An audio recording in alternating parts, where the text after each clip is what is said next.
Hi అండి. నమస్తే. అపశృతులు మూడవ భాగం.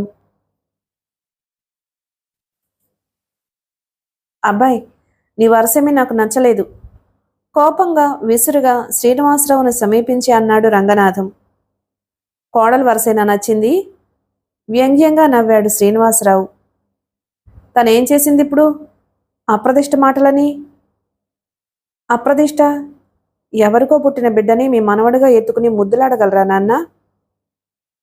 ఎలా అంటున్నావంత మాట? నాకు తనకి 6 నెలలయ్యి సంబంధం లేదు. లేదు, నమ్మను. నువ్వొచ్చి 4 నెలలై ఉంటుంది. మనస్పర్ధల మూలంగా మా ఇద్దరి మధ్య అంతకు 2 నెలల క్రితం నుంచి మాటల్లేవు. ఆమె మీద ఉండే క్రోధంలో నుంచి, ప్రతీకార వాంఛలో నుంచి ప్రసరించాయి ఆ మాటలు. పోనీ ఎవరన్నా డాక్టర్ని సంప్రదించి... ఆలోచనలో విషాదంగా ఉంది రంగనాథం వదనం. భ్రూణహత్య? ప్రశ్నించాడు శ్రీనివాసరావు గొంతు వణుకుతుంటే. ఆ మాట తండ్రి నోటి నుంచి వింటుంటే అతని మనసు గట్టిగా పిండినట్లయింది బాధగా ఎందుకనో. అయితే ఆ అమ్మాయి జీవితం నాశనం చేస్తావట్రా? తానే చేసుకుంది, నేనేం చేయడం లేదు. నా నిర్ణయానికి అడ్డు తగలకండి. విసురుగా వెళ్ళిపోయాడు శ్రీనివాసరావు. ఏం చేద్దాం? అలా ఇంటి కోడల్ని ఉసురు పెట్టొచ్చా? అప్పటి వరకు విశదమైన సంగతులు విని ఇలా జరుగుతుందా? రమ అలాంటి పిల్ల అని నమ్మి నమ్మలేక సతమతమవుతున్న జానకమ్మ ప్రశ్నించింది. మనమేం పెట్టామే ఉసురు? నువ్వు ఊరుకో. రేపొద్దుట పట్నం వెళ్ళి సంగతేమిటో ఆ అమ్మాయిని కనుక్కుంటాను. ఎవరన్నా వింటే అప్రదిష్ట. నువ్వు నోరు ముయ్యి. కోడలు వెళ్ళిపోయిందేమని అడిగితే సెలవు లేదట అని చెప్పు. భార్యని కసురుకున్నాడు రంగనాథం.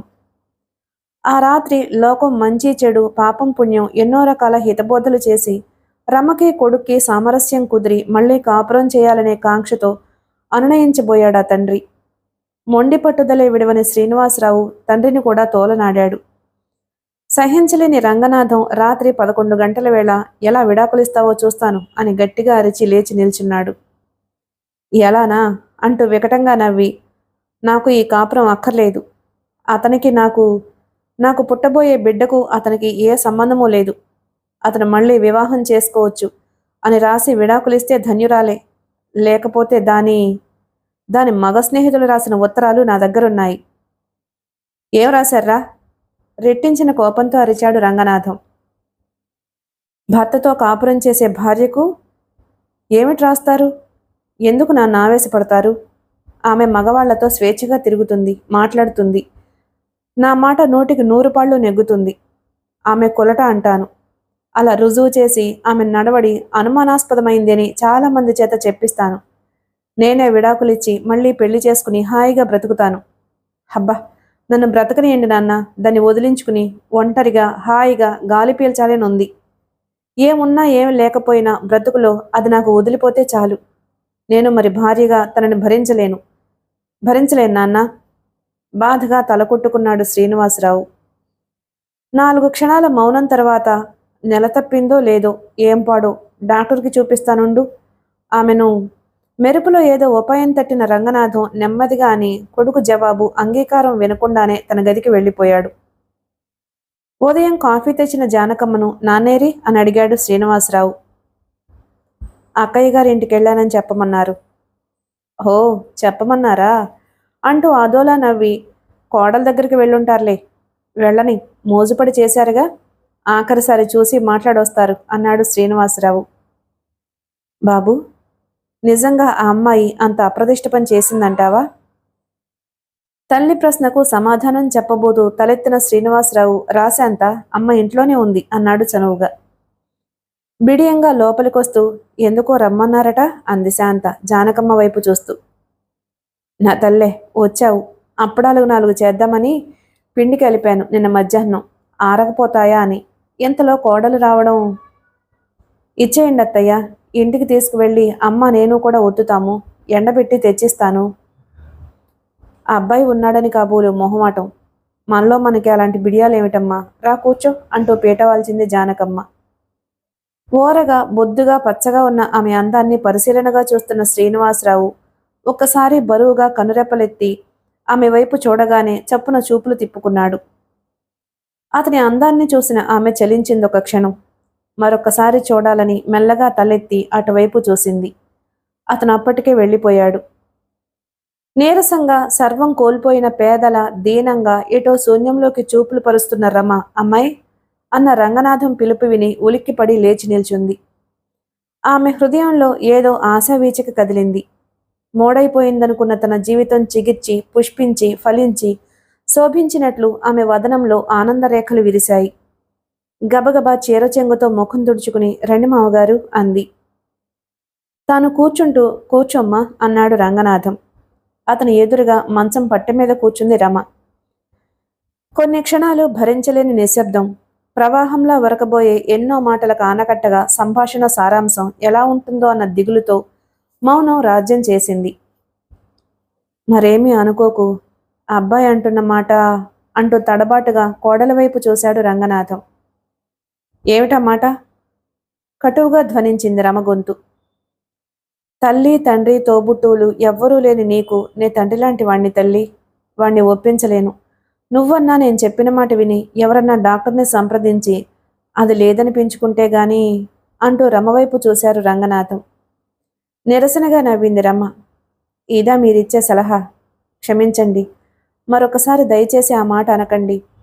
పెళ్ళయ్యాక నాకు ఏమైనా తృప్తి సంతోషం కలిగిందంటే కారణం నాకు పుట్టబోయే బిడ్డపై కోటి ఆశలు. మీ అబ్బాయి కాదన్నా మీరు కాదన్నా ధర్మవిరుద్ధమైంది కాదు నా బిడ్డ. నాకు తెలుసు, భగవంతుడికి తెలుసు, బహుశా మీ అబ్బాయికి నిజం తెలుసు. కానీ నన్ను విడిచిపెట్టాలనే సంకల్పం ఇలాంటి ఘోరమైన మాటలు అనిపించింది. పోన్లండి, ఆయన ఇష్టమే నా ఇష్టం. దక్షిణ ఉత్తర ధ్రువాలనుకున్నంత దూరం మా ఇద్దరి అభిరుచులకి ఉంది. ఒకరిని ఒకరు అనుకరిస్తూ బ్రతకలేము. నరక సదృశ్యమైన మా దాంపత్యం విచ్ఛిన్నమైనందువల్ల ఏ ఒక్కరమూ నష్టపోము. మళ్ళీ మంచి అమ్మాయిని, ఆయనకు నచ్చిన అందమైన అమ్మాయిని, పతివ్రతల ఆయన మాట అక్షరాలా పాటించే సాధ్విని పెళ్లి చేసుకుని హాయిగా బ్రతకమనండి. ఏనాడు పూలకి చీరలకి సినిమాలకి డబ్బడుగని ఈ భార్యతో అనుబంధాన్ని మర్చిపోమనండి. నా మీద పగ తీర్చుకున్నారు కనుక పరమాన్నం తినమనండి అంటూ చప్పున కళ్ళు మూసుకున్న ఆమె కనుకొలకల నుంచి బొటబొట నీళ్లు కారాయి. కళ్ళు ఒత్తుకుని లేచి నుంచుంటూ క్షణక్షణం నన్ను కాల్చుకు తినే ఆ భర్తతో కాపురం కోసం నా రక్తమాంసం, నా జీవంలో జీవం. అబ్బా, నేను వినలేను, అలా ఊహించలేను. నా జీవనాధారం ఉద్యోగం ఉంది. నాకు ఆనందాన్ని ఇవ్వడానికి ఓ బిడ్డ పుడుతుంది చాలు. తృప్తిగా హాయిగా జీవితం గడపగలను. విడాకులు రాసి పంపిస్తానని చెప్పండి. ఆయన కోరిన విధంగా రాసిస్తానని చెప్పండి. నా జీవితాన్ని, నా హృదయంలో నిప్పులు పోసి నన్ను అన్యాయమైన మాటలని లోకంలో విడిచిపెట్టారే మీ అబ్బాయి. మీరన్నా న్యాయం మాట్లాడారా? ఎందుకు నేను భ్రూణహత్య చేయాలి? జవాబు చెప్పండి. మీకు కొడుకు మాట మీద నమ్మకం ఉండొచ్చు.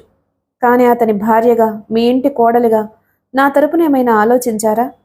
దిక్కులేని దాన్నని, నాకెవ్వరూ నా తరపున మీతో తగులు తీర్చేవారు లేరని నిందమోపి ఇంటి నుంచి తరిమేస్తారా? నన్ను ఏం చేయమన్నావమ్మా? ఎన్నో విధాల మందలించాను వాణ్ణి, ఏడ్చాను, ఇంటి పరువు బజార్న పెట్టొద్దని. అందుకే నా మాట విని. మామగారు, నిప్పులు కురిసే కళ్ళతో తీక్షణంగా చూస్తూ, పుట్టి బుద్ధిరిగి నేనెప్పుడూ తప్పుడు పనులు చేయలేదు. నా మీద కసి తన బిడ్డ మీద తీర్చుకుంటున్నారని తెలియదా ఆయనకి? నా మీద మాత్రం అంత పగ పెంచుకోవాల్సిన అవసరం ఏముంది? ఆయన ఇష్ట ప్రకారం తిరగలేకపోయాను, నిజమే. నా స్వభావం అది.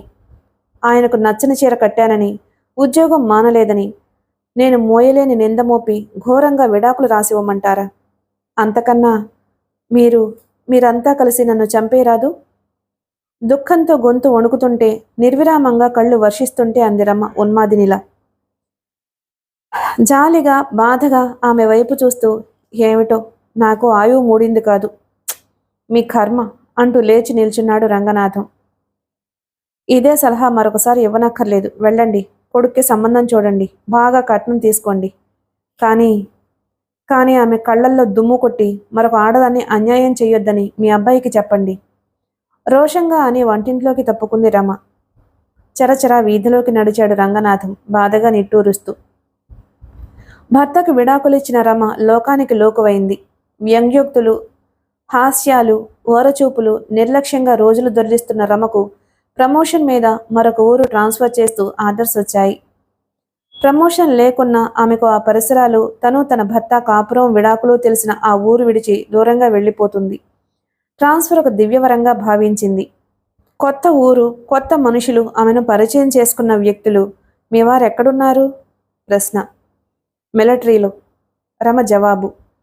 ఆమె జీవితం అలా అయినందుకు సానుభూతి, ధైర్యవచనాలు, ప్రమోషన్ వచ్చినందుకు అభినందనలు మిత్రులందరి దగ్గర నుంచి రమకి ఉత్తరాలొచ్చాయి. నెలలు నిండిన రమ సెలవులో ఉంది.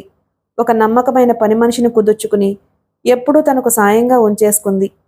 ఓనాడు ఆమెకు చాలా సన్నిహితుడై ఆత్మీయుడిగా మెదిలిన శ్రీధర్ దగ్గర నుంచి జానకి పోయిందనే ఉత్తరం వచ్చింది. తన ఇంటికి ఆతిథ్యానికి వచ్చిన ఆ దంపతులు గుర్తుకొచ్చి కన్నీళ్లు పెట్టుకుంది రమ. ఏమిటో భగవంతుడి విలాసం. బ్రతుకున్న వాళ్ళని విడదీసి ఒకరిని భూమిపై మిగిల్చి ఒకరిని ఎత్తుకుపోయి అలా విడదీసి భూమిపై బతికే జంటలతో ఆడుకుంటాడు కాబోలు. విధి ఎడబాటు కల్పించిన వారి మనఃపరితాపం వినోదంగా వింటాడు కాబోలు. కడుపులో బిడ్డ కదిలిన ప్రతీక్షను శ్రీనివాసరావు గుర్తుకొస్తున్నాడు. నిస్సహాయంగా అతన్ని శపిస్తుంది. తన్ని తాను పోషించుకుని సంఘంలో గౌరవంగా బ్రతకగలగనే అహం తనను విక్కిరిస్తుంటే పగబట్టిన మగవాడి చేతిలో ఓడిపోయిన అబల రమ. భార్య పోయి 15 రోజులు కాలేదు. రమ ఇంటికొచ్చాడు శ్రీధర్. ఒకరినొకరు జాలిగా చూసుకుని సానుభూతి వచనాలు, వేదాంత వాక్యాలు వల్లించుకున్నారు. అతని చేత ఆప్యాయంగా కడుపు నిండుగా అన్నం తినిపించింది రమ. ఆ రాత్రి భోజనమైన తరువాత, నాకెవరున్నారు రమ? అమ్మ, నాన్న, తోబుట్టువులా? నీ దగ్గర మనశ్శాంతి లభిస్తుందని 4 రోజులు సెలవు పెట్టొచ్చాను. నువ్వు నేను కలిసి ఓ ఇంట్లో ఉంటే నలుగురు ఏమనుకుంటారు? వచ్చాను గాని ఇప్పుడు అలా అనిపిస్తుంది అన్నాడు శ్రీధర్. అనుకోని, లోకాన్ని నేను లక్ష్య పెట్టను. లోకం అంటే ఏమిటి శ్రీధర్? మన చుట్టూ మన చరిత్ర తెలిసిన వ్యక్తులు, ముఖపరిచయం ఉన్న ఎక్కువగా లేని కొందరు. లోకం, సంఘం చిన్న తప్పుని భూతద్దంలో చూసి ముచ్చట్లాడి రచ్చకీర్చే లోకం. భార్యాభర్తల, తల్లి బిడ్డల తగువులు చూస్తూ వినోదించే లోకం. పెదవులపై తేనె పోసుకుని సానుభూతి కురిపించే లోకం. తల్లిని తన్నే తనయుణ్ణి దండించలేని లోకం. ఏమిటి శ్రీధర్, మన చుట్టూ ఉన్న వ్యక్తులు? నాకేం భయం లేదు అనని, నాలుకలు చించుకొని చావని. పోయిన నీ భార్యను, నన్ను మోసం చేసిన పెద్ద మనిషిగా చలామణి అవుతున్న నా భర్తను మర్చిపోవడానికి ప్రయత్నిద్దాం అంది రమాదేవి ఆవేశంగా. మౌనంగా ఉండిపోయాడు శ్రీధర్. అతనెవరు? ప్రశ్నలు ఎదురయ్యాయి రమాదేవికి. నా క్లోజ్ ఫ్రెండు, బ్రదర్ లాంటివాడు అంటూ పరిచయం చేసేది రమ. వారం గడిచిన తరువాత ఓ ఆదివారం రోజున అలసటగా, బరువుగా, నీరసంగా ఉన్న రమ వైపు చూస్తూ, ఈ నెలాఖరులోగా డెలివరీ అయిపోతుందనుకుంటా అన్నాడు శ్రీధర్. హాస్పిటల్లో జాయిన్ అవుతాను, నువ్వు ఉంటావుగా? ఉంటానులే. కానీ రమ, మగవాడు భార్యను వదిలినా మళ్ళీ పెళ్లి చేసుకుంటున్నాడు. మరి స్త్రీలు ఎందుకు చేసుకోకూడదు? ఎందుకిలా ఉండిపోతున్నారు? నిమ్నజాతులలో స్త్రీలు హాయిగా పెళ్లి చేసుకుంటున్నారు. మరి మనమెందుకలా ముందడుగు వేయకూడదు? మరి మనకు అది మీ పురుషులు చర్చించుకోవాల్సిన విషయం. అంటే విధవ వివాహాలు సమర్థించింది ఓ రకంగా మన సంఘం. కానీ ఆ విధవని పెళ్లి చేసుకోవడానికి కోటికొక్క పురుషుడైనా ముందడుగు వేస్తున్నాడా? ఎక్కడో ఎవడో అనామకుడు చేసుకున్నాడంటే ఓ అందరూ అభినందిస్తారు. ఒకరు చేసే పని అభినందించేవారు తాము ఆ పని చేయలేరు. విధవ సంగతి వదిలే. సపోజ్ మాట వరుసకి శ్రీనివాసరావు మళ్ళీ వివాహం చేసుకోబోతున్నాడు అని విన్నాం. మరోలా ఫీల్ అవ్వకు. నువ్వెందుకు చేసుకోకూడదు? కూడదని నేను అన్నానా? పేలవంగా నవ్వింది. అనవు, కానీ నువ్వు ఆ పని చెయ్యలేవేమో. మళ్ళీ పెళ్లి చేసుకుని ధైర్యంగా సంఘంలో తిరిగే సహనం మీ స్త్రీలకుందా? మీలో బలహీనతలున్నాయి. నీకు నచ్చిన వ్యక్తి పెళ్లి చేసుకుంటాడనుకో, నీకు పుట్టిన పాపను తండ్రిగా అభిమానిస్తానంటాడు. అతనితో వివాహానికి ఒప్పుకుంటావా రమా? ఆమె వదనంలోకి పరిశీలనగా చూస్తూ అడిగాడు శ్రీధర్. నాకు నచ్చిన వ్యక్తి. నన్ను తప్పుగా అర్థం చేసుకున్నావు శ్రీధర్. మనసు విప్పి మా దాంపత్య జీవితంలో పొరిన పొరపచ్చాలు చెప్పాను నీకు. మరొక వ్యక్తితో మళ్ళీ వైవాహిక జీవితం కాంక్షిస్తున్నాను అనుకుంటున్నావు. బలహీనతే అను, మరేమన్నా అనుకో. కన్యావరైతే రూపం అన్నారెవరో. తొలిచూపులోనే అతడి రూపం నన్ను ఆకర్షించింది. ఎన్ని మనస్పర్ధలొచ్చినా లొంగిపోయేదాన్ని శ్రీధర్. అతని ఆకర్షణేమో. ఎక్కడ ఉండని, ఎలా ఉండని, ఈ జీవితానికి, ఈ జన్మకి ఆ శ్రీనివాసరావే నా భర్తగా ఉండిపోని. నా బిడ్డ తండ్రి అతనే శ్రీధర్. మరొకరిని పెళ్లి చేసుకుని అతనికి ఇవ్వడానికి నా దగ్గరేమీ లేదు. నా సున్నితమైన మధుర భావాలన్నీ దోచుకుని నన్ను శిలగా మార్చి వదిలిపెట్టాడు శ్రీనివాసరావు. ఆమె గొంతు పూడిపోయింది. క్షమించురమ్మా, నీ మనసు నొప్పించాను. నువ్వు 16 అణాల భారత స్త్రీవే. సోషల్గా తిరిగినంత మాత్రాన సాంప్రదాయం వదిలిపెట్టరని తెలియచెప్పావు. మరేమీ నొచ్చుకోకు. ఆ టాపిక్ వదిలేద్దాం. అసలు ఈ సంభాషణే మర్చిపోదాం అన్నాడు శ్రీధర్. అతని గొంతు బాధగా ధ్వనించింది. రమ శ్రీనివాసరావు పోలికలు పుణికిపుచ్చుకున్న అమ్మాయిని ప్రసవించింది. శ్రీధర్ ఆమెకు అండగా నిలిచి ఆదుకున్నాడు.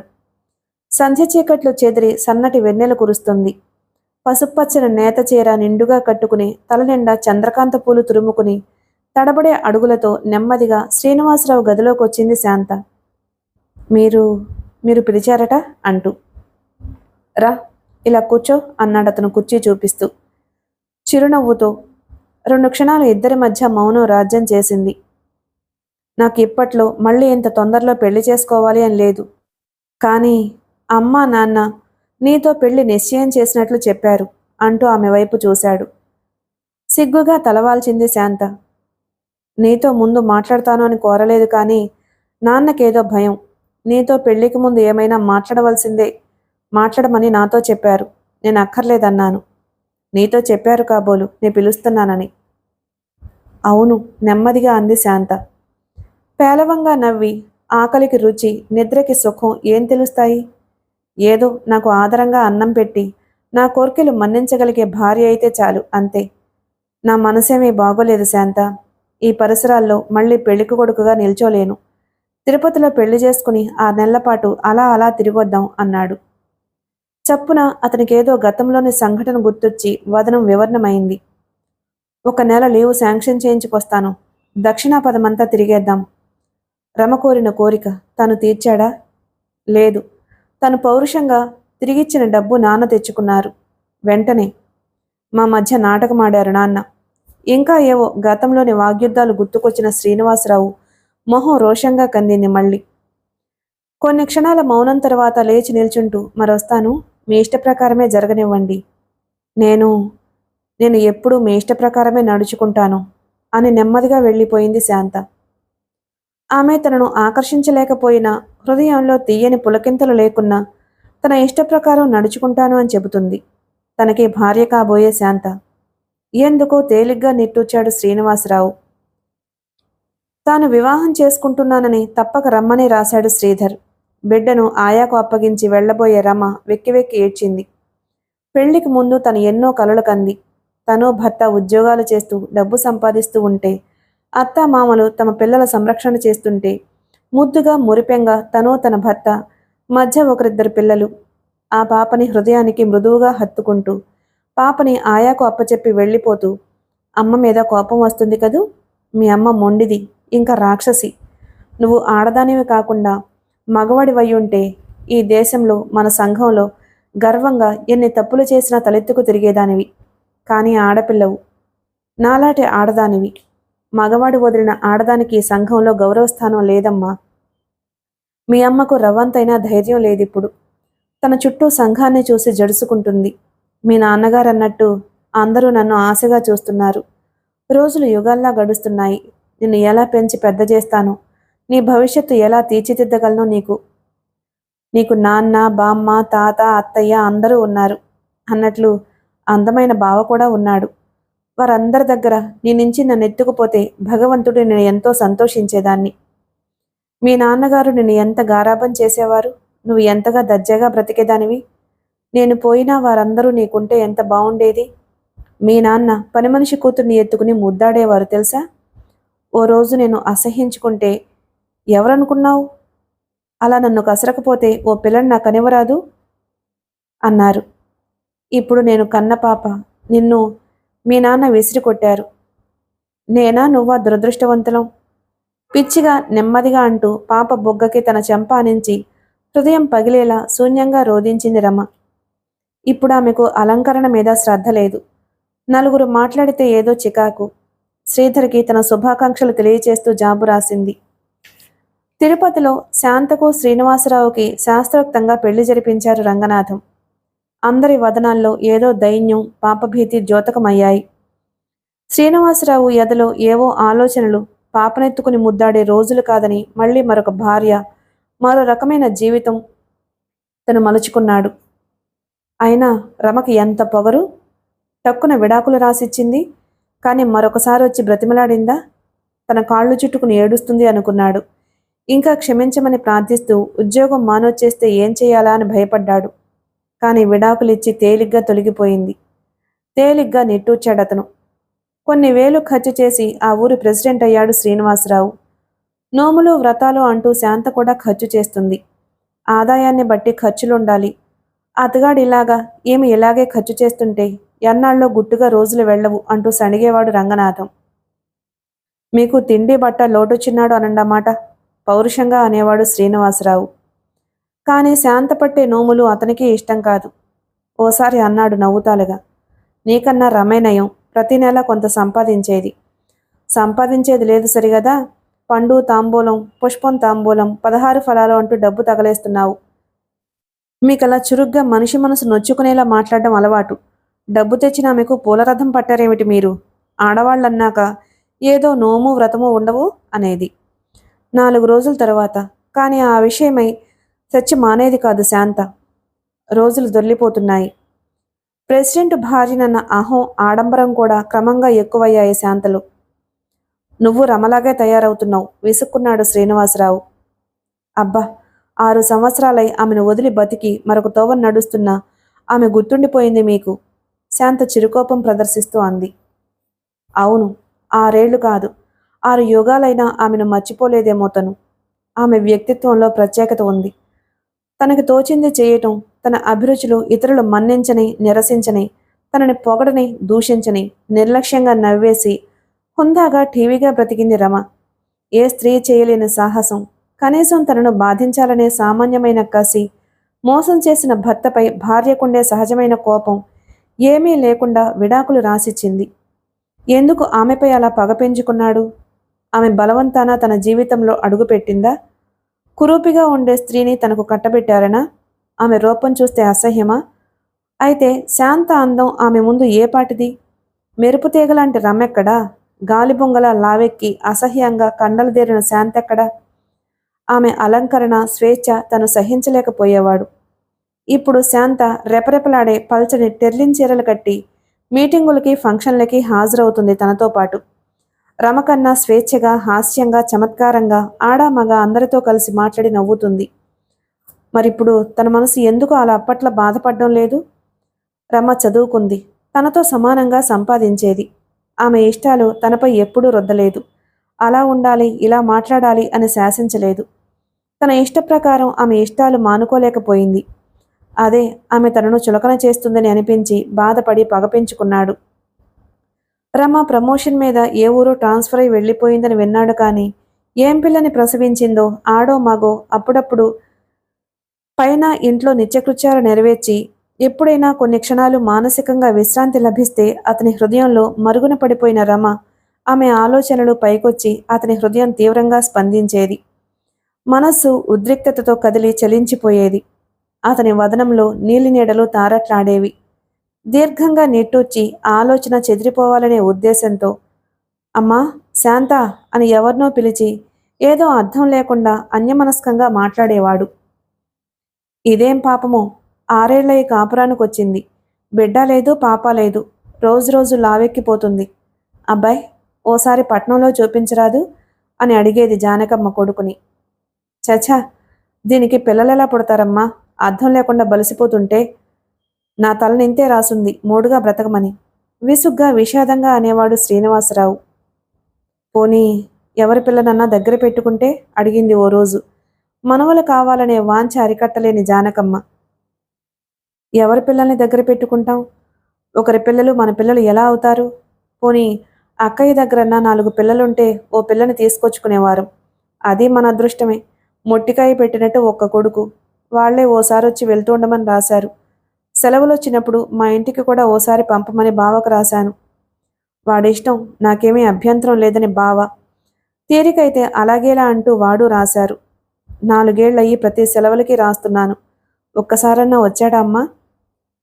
అక్కయ్య వచ్చినప్పుడల్లా అందరము వాణ్ణొకసారి పంపించు అని ఎంత ఆశగా దేవరిస్తున్నావు. పిల్లల కోసం వాచిపోయే కదా.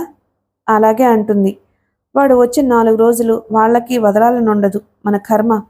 మనకి తెలుసున్న వారందరి పిల్లలు నన్ను మామయ్య గారు, బాబాయ్ గారు అని వరసలు పెట్టి పిలుస్తారు. బిస్కెట్లు, చాక్లెట్లు తీసుకుని కబుర్లు చెప్పి వెళ్ళిపోతారు. నా పిల్లలు నాకిచ్చే సంతోషాన్ని ఎవ్వరూ ఇవ్వలేరమ్మా. తెచ్చి పెంచుకుని నాన్న అని పిలిపించుకోవడం ఆత్మవంచన. ఏ జన్మ కర్మం, ఏం చేస్తాం?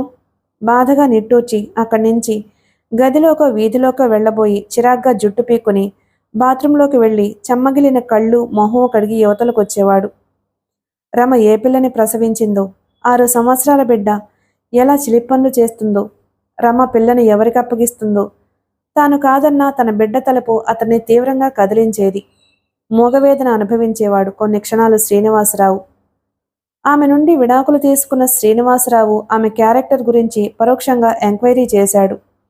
ఆమె ఎంత చొరవగా తిరిగేదో, ఎంత ఫ్రీగా మాట్లాడేదో అంతకు రెండింతలు జాగ్రత్తగా ఉండేది. ఏదన్నా చనువు తీసుకు మాట్లాడడానికే మగవాడి గుండె ఉండేది కాదు. ఇది దొరికిన సారాంశం. ఓ రకంగా తృప్తిపడి గర్వించాడు శ్రీనివాసరావు.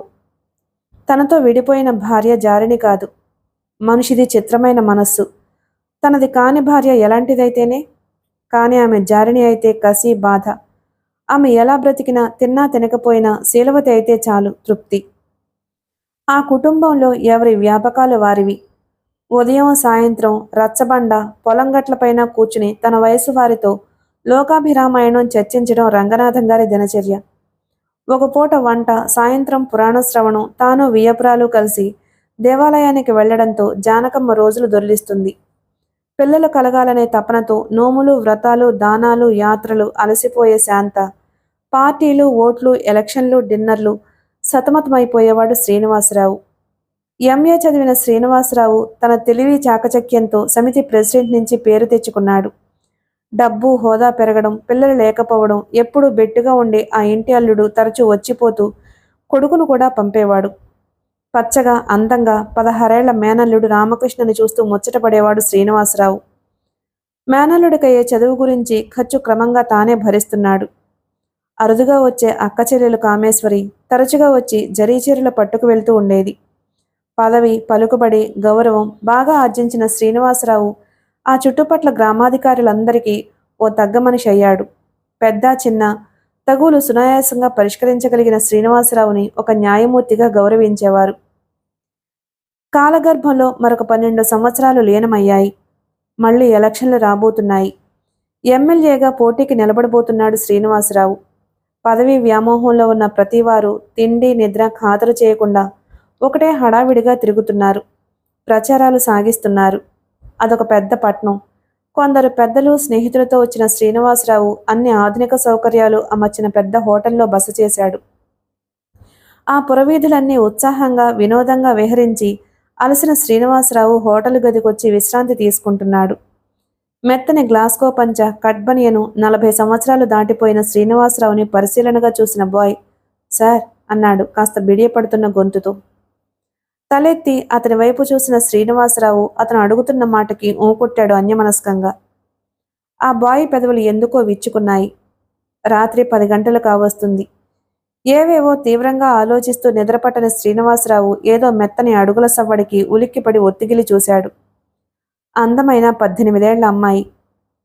ఎప్పుడూ ఇలాంటి అనుభవాలు చవిచూడని శ్రీనివాసరావు కంగారు పడ్డాడు. చివాలన లేచి కూర్చుని ఏమో అనబోయాడు కానీ పెదవులు కదిలి ఊరుకున్నాడు.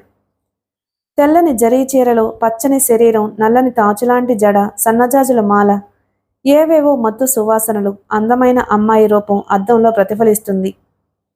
వెనుదిరిగి నిలుచున్న అమ్మాయి వెనక భాగం చూసిన శ్రీనివాసరావు అద్దంలో ఆమె వదనాన్ని చూసి కలవరంగా లేచి నిల్చున్నాడు. పాపం అమ్మాయి ఏడుస్తుంది. ఆమె శరీరం సన్నగా కంపిస్తుంది. చచ్చా, ఆ బాయ్ ఇదే అడుగుంటాడు నన్ను.